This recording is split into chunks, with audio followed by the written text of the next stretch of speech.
بسم اللہ الرحمن الرحیم. مولانا صاحب کو بہت سے لوگوں نے یوز کیا ہے جی, استعمال کیا ہے آئی وڈ سے, اور سب کے سامنے ہے, اس میں بھی کوئی راکٹ سائنس نہیں ہے, لیکن what goes around comes around ہم نے دیکھا اس سیاست میں. اور اب مولانا صاحب کی یہ حالت ہے کہ کسی بھی پارٹی کا کوئی بھی لیڈر ہو, وہ صرف اور صرف مولانا فضل الرحمان صاحب سے ملنا چاہتا ہے. اور انسیکیورٹیز بھی ہیں, پی ٹی آئی والوں کی اپنی انسیکیورٹیز ہیں. پی ٹی آئی والے جاتے ہیں مولانا صاحب سے ملنے کے لیے کہ جی آپ حکومت میں تو نہیں جا رہے, آپ کے پاس زرداری صاحب آئے تھے, آپ کے پاس بلاول صاحب آئے تھے, آپ کے پاس شہباز شریف صاحب آئے تھے, آپ کے پاس اور لوگ آتے ہیں, آپ کو جناب لا منسٹر صاحب مسودہ بھی بھیج دیتے ہیں, اور جس پہ بات ہو رہی ہے کہ مسودہ نہیں ملا تھا, مسودہ بھی بھیج دیتے ہیں, تو آپ کہیں ادھر تو نہیں چلے جائیں گے. تو مولانا صاحب میرے خیال میں اپنی کلیریفیکیشنز دے دے کے تھک چکے ہیں. سو مچ سو کہ مولانا صاحب نے ابھی ریسنٹلی ہمارا انٹریکشن ہوا مولانا صاحب سے 1-2 روز پہلے, اور ہم بیٹھے ہوئے تھے, بڑی انفارمل گفتگو ہو رہی تھی. مولانا صاحب نے کہا جی کہ میرا ایک ڈاکٹر ہے اور میں اس کے پاس گیا, ملتان کی بات کر رہے تھے, ان کا ڈاکٹر شاید ملتان میں ہے, تو میں ریگولرلی جا کے اس کو وزٹ کرتا ہوں, وہ میرا چیک اپ کرتا ہے اور ریگولرلی چیک اپس کرتا رہتا ہے میرے.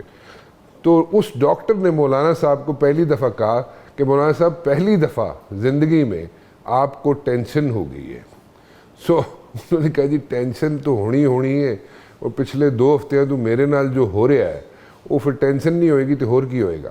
سو یہ مولانا صاحب کی حالت ہے. سو صبح ہو, شام ہو, رات ہو, مولانا صاحب کی ملاقاتیں جاری ہیں, اور مجھے نہیں سمجھ آتی کہ مولانا صاحب سوتے بھی ہوں گے یا نہیں سوتے ہوں گے, یا ان کو میرے خیال میں صبح فجر پہ بھی اٹھا لیتے ہوں گے لوگ, لیکن آئی ڈونٹ نو, یہ تو خیر میں پوچھوں گا تو پھر پتہ چلے گا مجھے. لیکن اس وقت سیاست یہ ہے کہ پھنسی ہوئی ہے. سیاست کہاں پہ پھنسی ہوئی ہے؟ مولانا صاحب کے ارد گرد پھنسی ہوئی ہے. ڈیفینیٹلی مولانا صاحب پہ پریشرز بھی ہیں, اور بہت سی جگہوں سے پریشرز پڑ رہے ہوں گے, پڑھ رہے ہیں, let me put it this وے, اور وہ پریشرز کیا ہیں وہ بھی میں جاننا چاہوں گا. لیکن کچھ ہی عرصے کے بعد, یعنی کہ 2-3 ہفتوں میں میرے خیال میں دوبارہ یہ جو آئینی ترامیم ہیں ان کو پیش کیا جائے گا, ٹیبل کیا جائے گا, ہاؤس میں دوبارہ رکھی جائیں گی. لیکن اس سے پہلے جو کمیٹیاں بنی تھیں, جو پی ٹی آئی والوں نے بنائی تھی, جو مولانا صاحب نے بنائی تھی, جو بلاول صاحب نے بنائی تھی, ان کمیٹیوں کا بنا کیا, اس میں سے کچھ نکلا نہیں نکلا, یا اس میں سے جو کچھ شکیں ایسی ہیں, کلازز ایسی ہیں جو کہ ڈیفینیٹلی پارلیمنٹیرینز کو سوٹ نہیں کرتی ہوں گی. انہوں نے اپنے ذہن میں اپنی پالیٹکس بھی رکھنی ہے, اپنے علاقوں کی پالیٹکس بھی ذہن میں رکھ کے انہوں نے پھر فیصلہ کرنا ہے. تو لیکن ان پہ عمل درآمد ہوگا نہیں ہوگا, کب ہوگا, یہ جاننے کی کوشش کریں گے. میرے لیے بڑے قابل احترام محترم Shahida Akhtar Bibi, J U I سے ان کا تعلق ہے, ایم این اے ہیں, اور میرے بڑے اچھے دوست شاہ خاور صاحب فارمر جسٹس ہیں ہائی کورٹ کے, اور ان سے بھی ذرا میں 2 ہاتھ کر لوں آج, کیونکہ یہ ٹامی بہاماز کی شرٹس پہن کے آج کل ٹی وی پہ نظر آتے ہیں. تو Tommy Bahamas is a brand which is a very in brand in America. So I don't know what is he up to, کیا کرنا چاہتے ہیں, کیا ان کا ایجنڈا ہے. لیکن anyways this was on the lighter side. بہت بہت شکریہ آپ دونوں کا جی, آپ تشریف لائے. مجھے ایک بات بتائیں, مولانا صاحب سوتے ہیں؟ یہ پچھلے سناریو میں جو آپ نے خود بھی دیکھا ہوگا کہ جو یہ آئینی ترمیم کا شوشہ ہی کہوں گی کہ جو ایک دم سے آیا اور پھر پورا ہی ایک ماحول بنا ہے, تو اس میں تو بالکل نہیں سوئے بالکل. تو رات کو بھی لوگ آ جاتے ہیں ملنے کے لیے؟ ڈیفینیٹلی. اچھا, تو مولانا صاحب سب کو کہتے ہیں آ جاؤ. بس ظاہر ہے آپ کے گھر جو کوئی آتا ہے تو مہمان نوازی تو کرنا ہی پڑتی ہے, اور پھر سننا بھی پڑتا ہے. تو کچھ ماحول ایسا بنا کہ میں سمجھتی ہوں کہ ہونا نہیں چاہیے تھا. اتنی ارجنسی اور ایک ایمرجنسی کی فضا قائم کی گئی, ہائپ کریٹ کی گئی. میڈیا خود بھی ان کے گھر کے باہر راتوں کو بھی کھڑا رہا, صبح بھی کھڑا رہا کہ اب مولانا صاحب کیا فیصلہ کرتے ہیں. مطلب ایک امتحان, ایک آزمائش ضرور پیدا ہوئی ہے کہ اس طرح کا فیصلہ کریں گے. لیکن اس میں ساری میں سمجھتی ہوں کہ حکومتی وقت کی رسپانسبلٹی ہوتی ہے. ہم لیجسلیچر ہیں, ہماری قانون سازی جو ہے سب سے پہلا کام ہی ہمارا being a member of the parliament جو ہے ہم نے کرنی ہے. لیکن اس طرح کی قانون سازی جو ہے وہ بالکل اس کے وہ آپ کو پازیٹیو رزلٹ نہیں ملتے ہیں. ایسا ہونا نہیں چاہیے تھا. جتنا سب کو ٹینس بھی رکھا مولانا صاحب کے لیے, خود بھی ایک بڑی آزمائش تھے, وہ خود بھی ٹینشن میں چلے گئے, خود بھی بہت ٹینشن میں چلے گئے. ڈیفینیٹلی اگر آپ دیکھیں ویلیوز ہیں ہماری, تو اگر وہ آپ سے کہتے ہیں زبانی کلامی آپ ہمارا ساتھ دیں, تو ہم تو یہی کہیں گے کہ اچھی بات ہے. حکومت کہتی ہے ہمارا ساتھ دیں, پی ٹی آئی کہتی ہے ہمارا ساتھ دیں. بالکل ظاہر, ہم اپوزیشن میں بیٹھے ہیں تو پھر اخلاقی جواز تو یہی ہے کہ ہم اپوزیشن کریں گے. لیکن بات وہاں پہ کھلی ہے جب مسودہ سامنے آیا, جب آپ عوام کے سامنے میڈیا پہ بھی کہتے ہیں, پارلیمنٹ میں بھی کہتے ہیں کہ یہ اس میں بہت فائدہ ہے, لاکھوں کے قریب جو ہے مقدمات ہیں اور آئینی اصلاحات لے کے آ رہے ہیں اور سب اچھا اچھا اچھا ہے. اور اگر ہم کہیں کہ نہیں اس میں اچھائی اتنی ہمیں نظر نہیں آتی جتنا اس کا آفٹر ایفیکٹ برا ہوگا, تو پھر اس کو لے کے ہمیں ایسے کہا, ہمیں پورٹرے ایسے کیا گیا کہ مولانا شاید کچھ شرائط ہیں, کیونکہ کچھ میڈیا پہ بھی ہم نے سنا, کچھ پارلیمنٹیرین سے بھی ہم نے سنا کہ کیا شرائط ہیں جو ابھی تک طے نہیں ہو رہی. مطلب وہ چیز مسودہ پس منظر میں گیا جو ان کی طرف پازیٹیو تھا, اور جو نیگیٹیوٹی تھی وہ ہم پہ باہر آ گیا کہ شرائط ہیں جو طے نہیں ہو رہی. شاید مولانا صاحب نے کوئی شرائط رکھی. جی, اس طرح کی باتیں سامنے آ گئی. تو اس طرح ہونا نہیں چاہیے. آپ پارلیمنٹ میں لے کے آئیں, تمام پارٹیاں ہیں. جب ہم بنیادی نکات ہمارا یہی ہے, جب میں بھی پارٹی کی ممبر ہوں, آپ کی پارٹی کوئی اور ہے, بھلے کوئی بھی ہو, لیکن ظاہر ہے جب ہم بیانیہ لے کے آتے ہیں عوام سے تو ہم یہی کہتے ہیں کہ ہم ان کے لیے کوئی فلاح کا کام کریں گے, اس میں تو کوئی دو رائے نہیں ہے. لیکن جب آپ سامنے کچھ رکھتے ہیں اور پیچھے کچھ رکھتے ہیں, جب آپ کو کلیئر پوزیشن بھی نہیں واضح کرتے, تو پھر اس طرح تو آنکھیں بند کر کے ہم کسی بھی مسودے پہ راضی نہیں ہوتے اور نہ سائن کرتے ہیں. اور یہی صورتحال وہاں پہ بھی سامنے آئی کہ جب مسودہ رکھا گیا تو وہ کچھ اور تھا اور زبانی کلامی کچھ سب کچھ اچھا اچھا بتایا گیا تھا. تو یہ چیزیں سامنے کتنے چانسز ہیں کہ مولانا صاحب پہ ابھی جو پریشر ماؤنٹ ہوا ہے, جی, اور مولانا صاحب کے ڈاکٹر بھی کہہ رہے ہیں کہ جی زندگی پہلی دفعہ تانوں ٹینشن ہو گئی ہے, ٹھیک ہے, اور سو نہیں رہے اوبیسلی, ٹھیک ہے, 2-3 ہفتوں سے, تو کتنے چانسز ہیں کہ مولانا صاحب یہ پریشر جو ہے اس کو برداشت کر سکیں گے؟ دیکھیں ابھی تک تو الحمدللہ ہم فرم ہے اپنے فیصلے پہ کہ جو کیا ہے, اور عوام میں بڑی پذیرائی ہوئی ہے. دیکھیں عام آدمی کو کچھ نہیں پتا کہ اس مسودے میں کیا تھا, لیکن ڈیفینیٹلی وہ ایک اندر کا آپ سمجھ لے ایک غصہ جو حکومت کے اگینسٹ ہے کہ ان کے لیے کچھ نہیں کیا جا رہا. سب سے پہلے تو آپ کو میں انرجی کی صورتحال جو ہے کہ اگر اس سے ہی عوام کو آپ چھٹکارا دیں گے تو پھر بھی آپ سمجھیں گے کہ حکومت کچھ کر رہی ہے. لیکن یہ آئینی اصلاحات یا یہ عام عوام کا مسئلہ نہیں ہے. ہم خود چاہتے ہیں, آئینی اصلاحات بھی چاہتے ہیں, ریفارمز بھی چاہتے ہیں, بہت ہی لاکھوں کے مقدمات ہیں اور ان کو سالو بھی کرنا چاہیے, ان کے لیے کیا طریقہ کار اپنانا چاہیے وہ بھی ہم چاہتے ہیں. اسی طرح اگر کہیں پہ ڈیڈ لاک آ رہا ہے کسی بھی قانونی نقطے پہ, تو اس کو بھی ہم چاہیں گے کہ ہم اس کو بھی سالو کریں, جہاں قانون سائلنٹ ہے اس کی طرف جائیں. لیکن جب بھی انفرادیت اجتماعیت پہ حاوی ہوتی ہے تو پھر اس میں آپ کو کچھ دال میں کالا نظر آتا ہے. اور یہاں پہ تو آپ نے دیکھا کہ ایک شخص نہیں بلکہ شخصیات ہیں جو کہ ان کو ان ون وے اور دی ادر چاہ رہے تھے کہ وہ موجود رہیں اور ان کو دوام ملے, ان کی ملازمتوں کو ایکسٹینشن. تو اس چیز کے پھر جو ہے وہ جو ایک اگر اچھی چیز بھی آ رہی تھی تو وہ بھی پس منظر میں چلی گئی.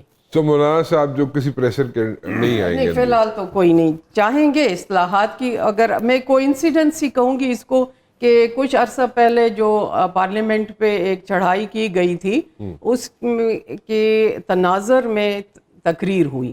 مولانا صاحب نے on the floor of the parliament کہا کہ ہمیں مل بیٹھ کے آئینی اصلاحات کی طرف جانا چاہیے.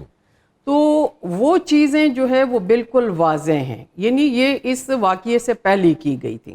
تو ہم دیکھیں سی او ڈی کے بھی حمایتی ہیں, اس میں بھی آئینی اصلاحات کا ہے, لیکن طریقہ کار کیا ہونا چاہیے اس چیز پہ ہمیں دیکھنا ہے، اور ایسا نہ ہو کہ اس کی آڑ میں یہ جو میں نے پہلے بات کی وہ چیز ہو، وہ سب اس کو جو ہے وہ کرتے ہیں کہ ایسا ہونا نہیں چاہیے.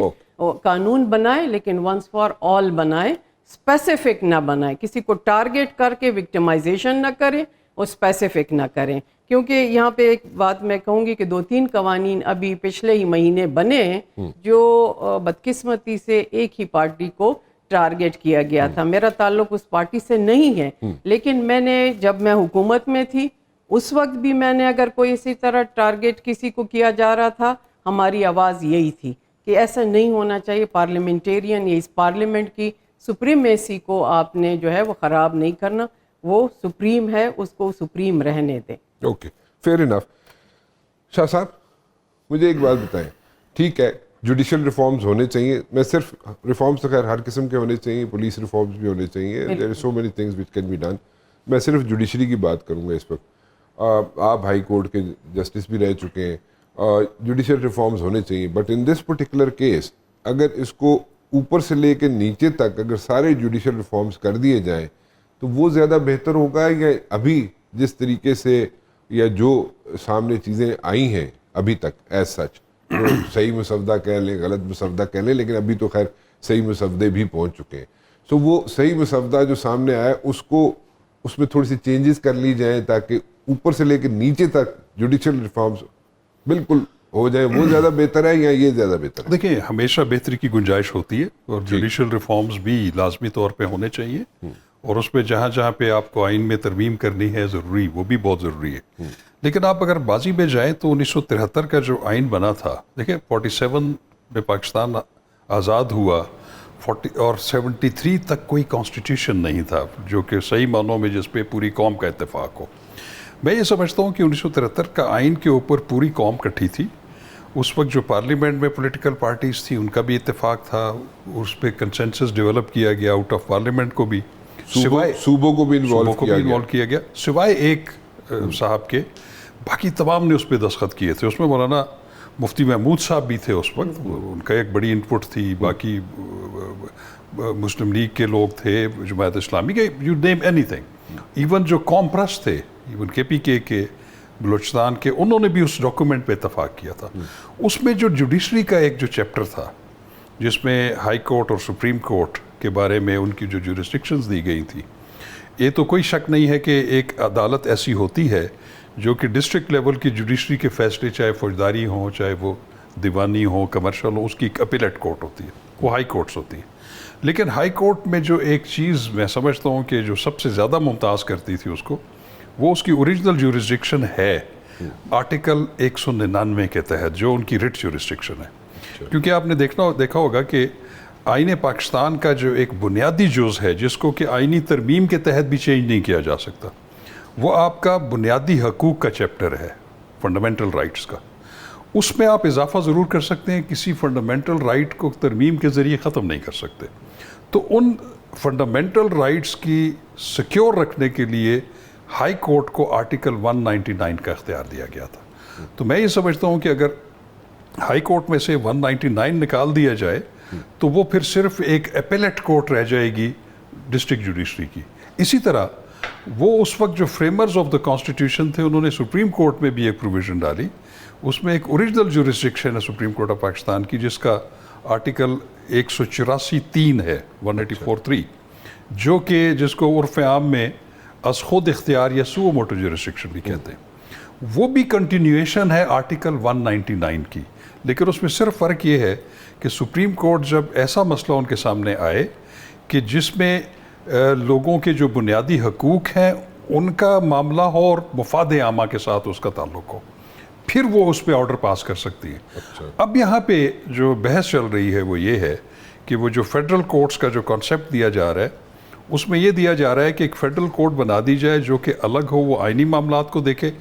اور یہ جو دو جورسڈکشنز ہیں 1973 کے آئین میں، article 199 original jurisdiction of the high court, article 184(3) original jurisdiction of the supreme court, ان کو وہاں سے لے کر فیڈرل کورٹ کے پاس دے دیا جائے. تو میں یہ سمجھتا ہوں کہ یہ بہت بڑی اسٹرکچرل چینج ہوگی آئین میں، اور آئین کا جو چیپٹر ہے جوڈیکیچر کا اس میں بھی. تو اس کو کرنے سے پہلے آپ کو بہت دفعہ سوچنا پڑے گا, اس کے بارے میں ایک کنسنسس آپ کو ڈیولپ کرنا پڑے گا, ایک براڈ بیس جو ہے وہ ایک اس پہ ڈائلاگ بہت ضروری ہے. اور یہ بالکل محترمہ صحیح فرما رہی تھی, اور حقیقت بھی یہی ہے کہ جس عجلت میں یہ ترامیم لا رہے تھے اور اس کی پراسراریت یہ تھی کہ کسی کو اس کا مسودہ بھی پتہ نہیں تھا. ایون جب مولانا فضل الرحمان صاحب کے پاس وہ گئے تو انہوں نے کہا میں کم از کم اس کا مسودہ تو دکھوائیں. پھر بعد میں ان سے شیئر کیا گیا, پھر انہوں نے ایک بڑا اچھا سٹینڈ لیا. انہوں نے کہا کہ آپ بہت بڑی چینجز کرنے جا رہے ہیں تو اس میں جلد بازی نہ کریں, اس پہ آپ کنسنسس ڈیولپ کریں. میں یہ سمجھتا ہوں کہ اس کے لیے بھی ابھی بھی بہت ٹائم کی ضرورت ہے. آپ دیکھیں کہ جب مختلف ڈکٹیٹرز نے 1973 کا آئین جو ہے مسخ کیا, اس کو ٹھیک کرنے کے لیے بھی 2010 میں 18ویں آئینی ترمیم ہوئی تھی, اور اس کے لیے سینیٹر رضا ربانی کی سربراہی میں تمام پارٹیز پر مشتمل پارلیمنٹیرینز کی کمیٹی بنی تھی, اور انہوں نے ایک بڑی لمبی ایکسرسائز, میرا خیال ہے سال سے بھی زیادہ, انہوں نے پھر ڈیلیبریشنز 9 مہینے اور کرتے کرتے تو سال, اور تقریباً سال ہو گیا. میں یہ سمجھتا ہوں کہ اس 1973 کو اصل حالت کے نزدیک لانے کے لیے بھی آپ کو 1 سال لگا. آپ نے ڈیلیبریشنز کی ایک آرٹیکل کے اوپر, اور اس میں پھر 100 سے زیادہ آرٹیکل یا اس کی جو شرکیں تھیں اس پہ اتفاق ہوا, اور اس میں ایک 175A کا اضافہ کیا گیا جو کہ اعلیٰ عدلیہ کے ججز کی تعیناتی کا طریقہ تھا.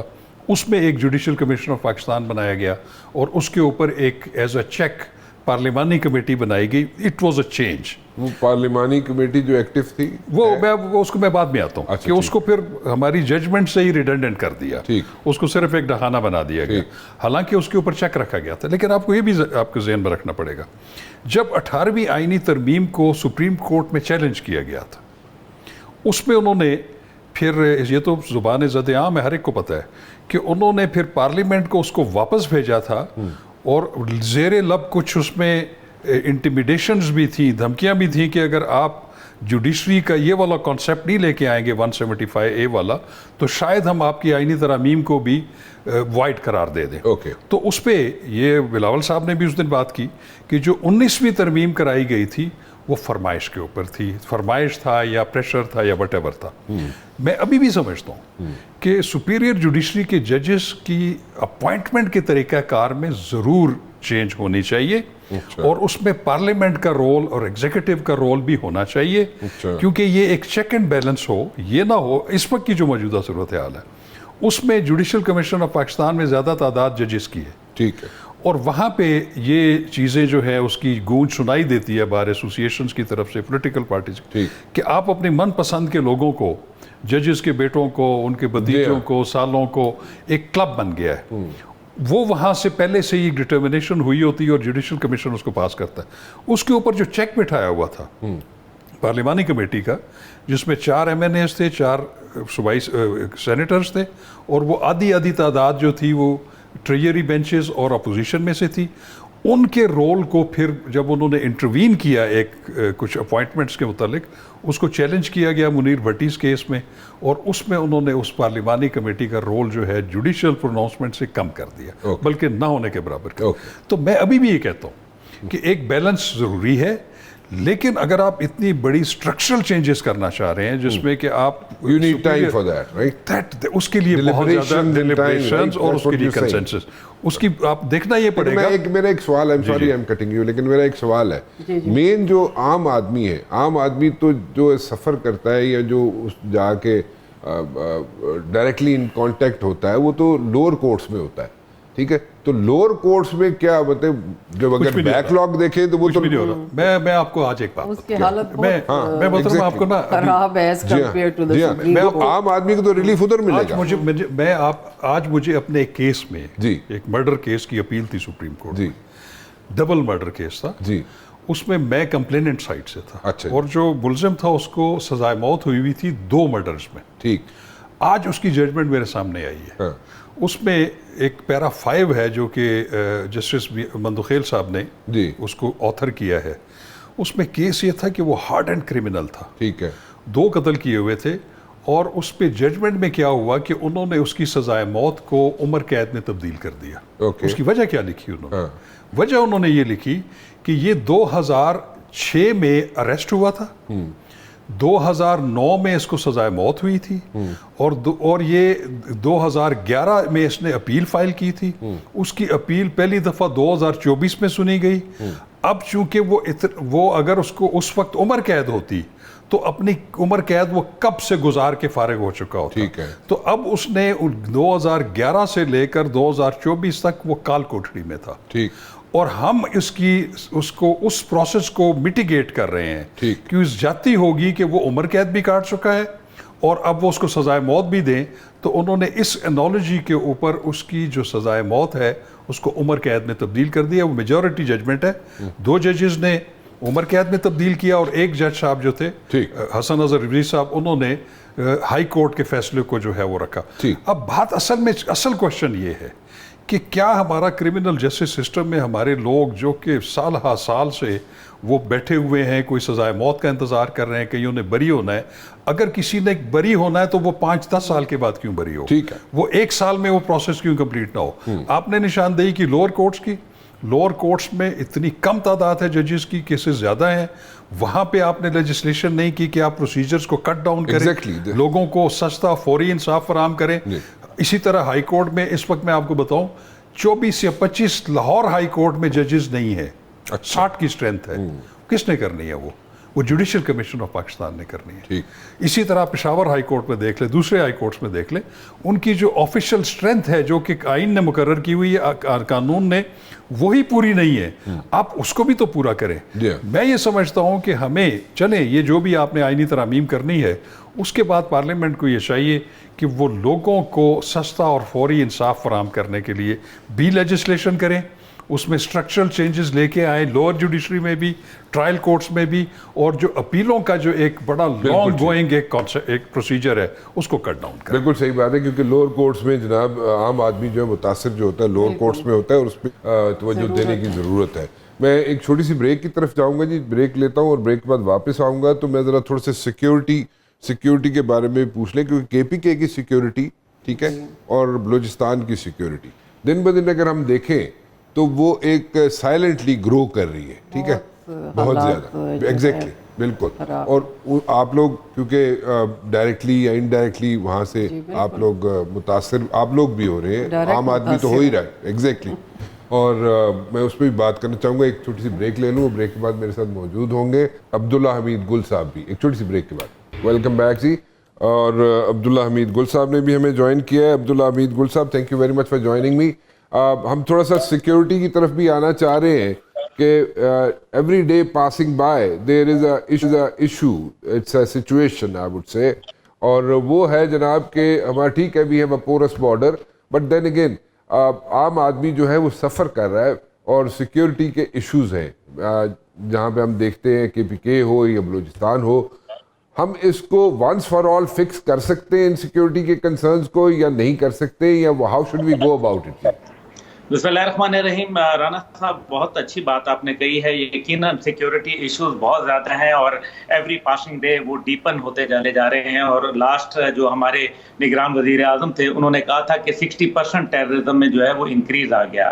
ہمارا ایسٹرن بارڈر اور ہمارا ویسٹرن بارڈر دونوں ہی کمپرومائز ہیں, اور ساتھ ہی ساتھ جو ہمارا ایرانین بارڈر ہے اس کے اوپر بھی ہمیں ملٹیپل جو چیلنجز ہیں ان کا سامنا کرنا پڑ رہا ہے. اب اس کے لیے 2-3 باتیں بڑی اہم ہیں, غور طلب ہیں, اور وہ ہے سب سے پہلے دوحہ ایکارڈ, جس کے تحت امریکہ نے وڈرال کیا تھا, اور افغانستان کے اندر جو ان کی حکومت ہے جو موجودہ, اس نے یہ کہا تھا کہ terrorism will not be flourished, اور اس کو وہاں نہ پنپنے کا موقع ملے گا, نہ سیف ہیونز جو ہے وہ پرووائڈ کیے جائیں گے, اور نہ ہی کسی نیبرنگ کنٹری کے اوپر اٹیک ہوگا. لیکن ہم یہ دیکھ رہے ہیں کہ وہاں جو BLA کے لوگ ہیں یا TTP کے جو لوگ ہیں وہ کھلے عام پھر رہے ہیں, جس کی ملٹیپل ہمارے پاس ثبوت بھی موجود ہیں.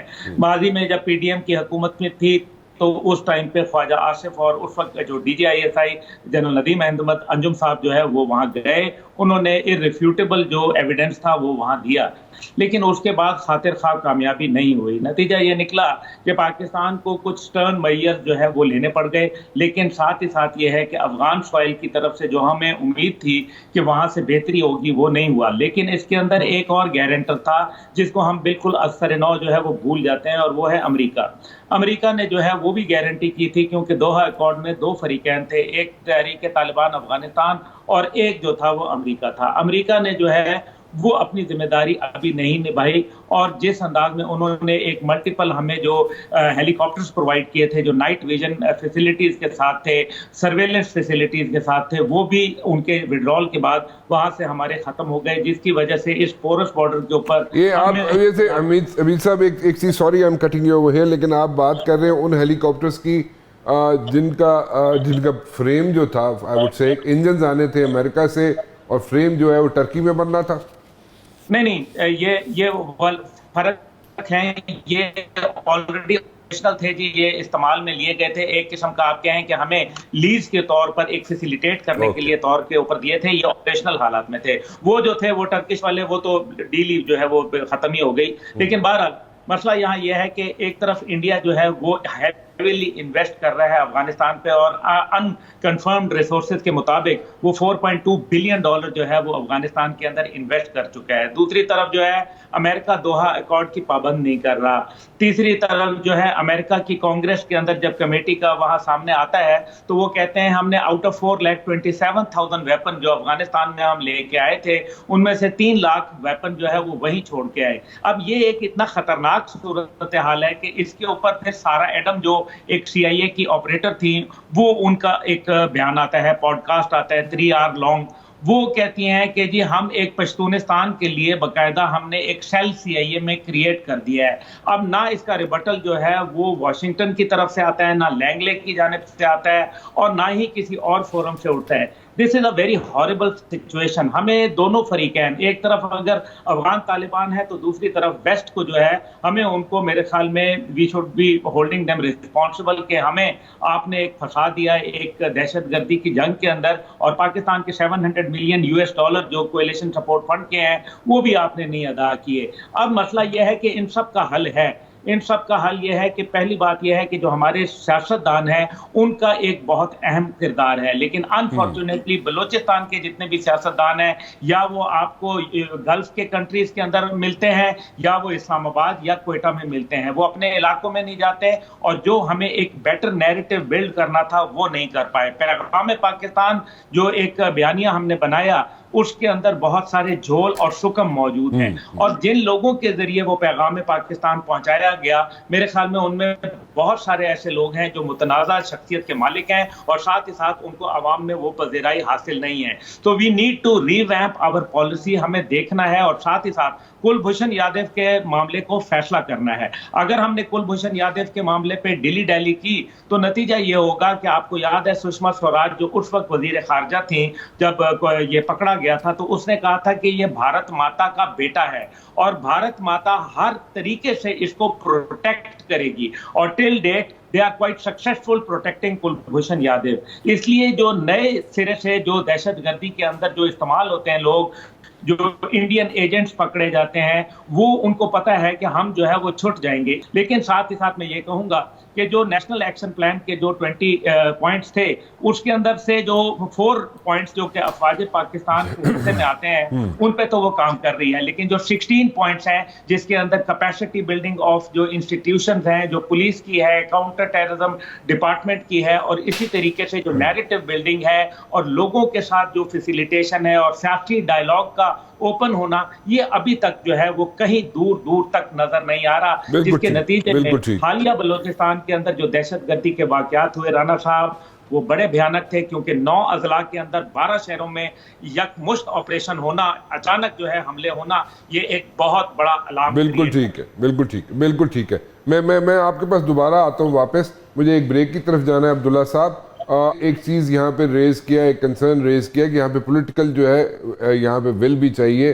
لیکن پولیٹیکل ول تو چاہیے یا نہیں چاہیے، وہ تو ایک میرے خیال میں ایک ایسا کمپوننٹ ہے، وہ تو جتنے کانسٹیٹوئنسی کے لوگ ہیں جو یہاں پہ سیاستدان ہیں، اپنے حلقوں میں اگر نہیں جا سکتے، وہاں پہ ایشوز ہیں، تو at the very first place وہ لوگ جو وہاں پہ خود نہیں جا سکتے وہ کیسے وہاں پہ اپنی ان پٹ دے سکیں گے، نمبر 1۔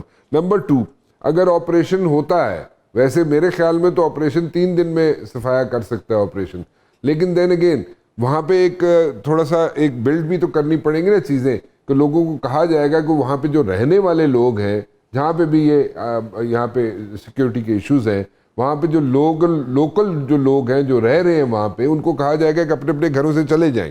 جب وہ اپنے اپنے گھروں سے چلے جائیں گے تو پھر واپس ان کی واپسی کے لیے بڑے مسئلے ہو جاتے ہیں، کیونکہ پہلے کئی لوگ ایسے ہیں جو کہتے ہیں جی کہ ہمارے ساتھ زیادتی ہو گئی، یا ان کے کنسرنز ہیں، یا ان کے پاس چٹے ہیں جو ان کو وہ کہتے ہیں جناب ہمارے ساتھ جو ہوا تھا کمٹمنٹ وہ پورا نہیں ہوا، لیکن اس کا حل تو ہم نے نکالنا ہی نکالنا ہے۔ وہ کیسے نکالیں گے؟ میں ذرا بی بی سے بات کروں گا، ایک چھوٹی سی بریک لے لوں، بی بی کی بات کروں گا اور دوبارہ آپ کی طرف آتا ہوں عبداللہ صاحب، ایک چھوٹی سی بریک کے بعد۔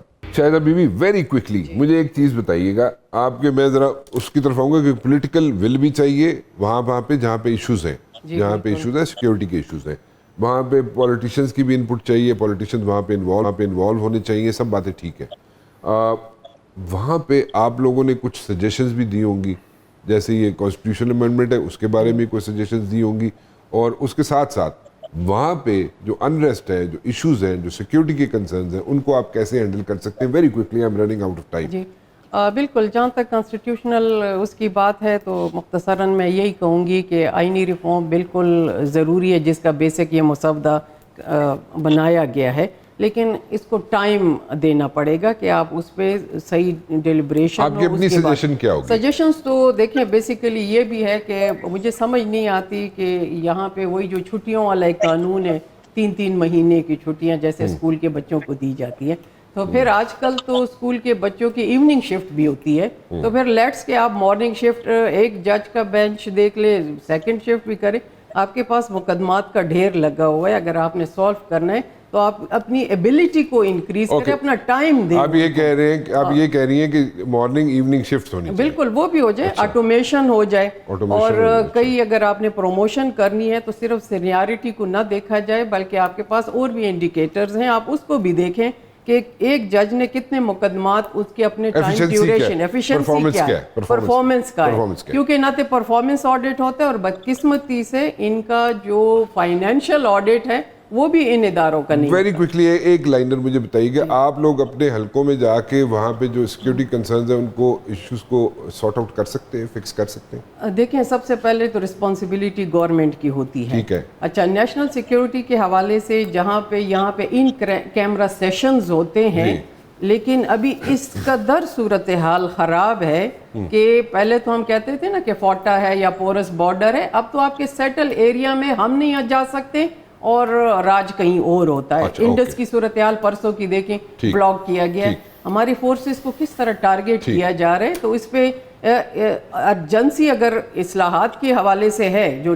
قانون سازی ضروری ہے، تو سب سے پہلے تو امن و امان کی ضروری ہے کہ امن و امان ہوگا تو باقی چیزیں ہوں گی، تو حکومت کو اپنی ریٹ قائم کرنے کے لیے سب سے پہلے یہاں پہ دیکھنا چاہیے کہ کس طرح ہم اس چیز کو دیکھ لیں، اور آپ کے پاس آئی ڈی پیز کی صورتحال موجود ہے کہ بالکل آپ ایکشن لیتے ہیں، آپ کہتے ہیں کہ یہاں پہ ہم نے جانا ہے، لیکن وہاں پہ پھر آئی ڈی پیز اسی طرح سفرر ہیں۔ بالکل ٹھیک، بالکل ٹھیک ہے، آئی گاٹ یور پوائنٹ۔ جی شاہ صاحب، ویری کوئکلی، یہ ریفارمز لے کے آ رہے ہیں، اسی ساتھ ایک ہی ساتھ یہ جو لوور کورٹس کے اندر ریفارم لے کے نہیں، ان کو بھی ساتھ لے کے آ جائیں تو بہتر ہوگا، یا الگ سے لے کے؟ میرے خیال ہے اس کو ذرا الگ سے دیکھنا پڑے گا، الگ سے دیکھنا اس کے لیے بھی بہت زیادہ ایک کنسنسس کی اور ایک بہت زیادہ سیر حاصل ڈسکشن کی ضرورت ہے۔ اوکے، ٹھیک ہے، گاٹ یور پوائنٹ۔ جی عبداللہ صاحب، صرف یہ مجھے بتا دیجیے گا، one liner if you can come up with, Doha accord کی وائلیشن ہو رہی ہے، نو ڈاؤٹ، ٹھیک ہے، ٹیررسٹ ایکٹیویٹیز کے لیے لینڈ یوز ہو رہی ہے افغانستان کی، نو ڈاؤٹ،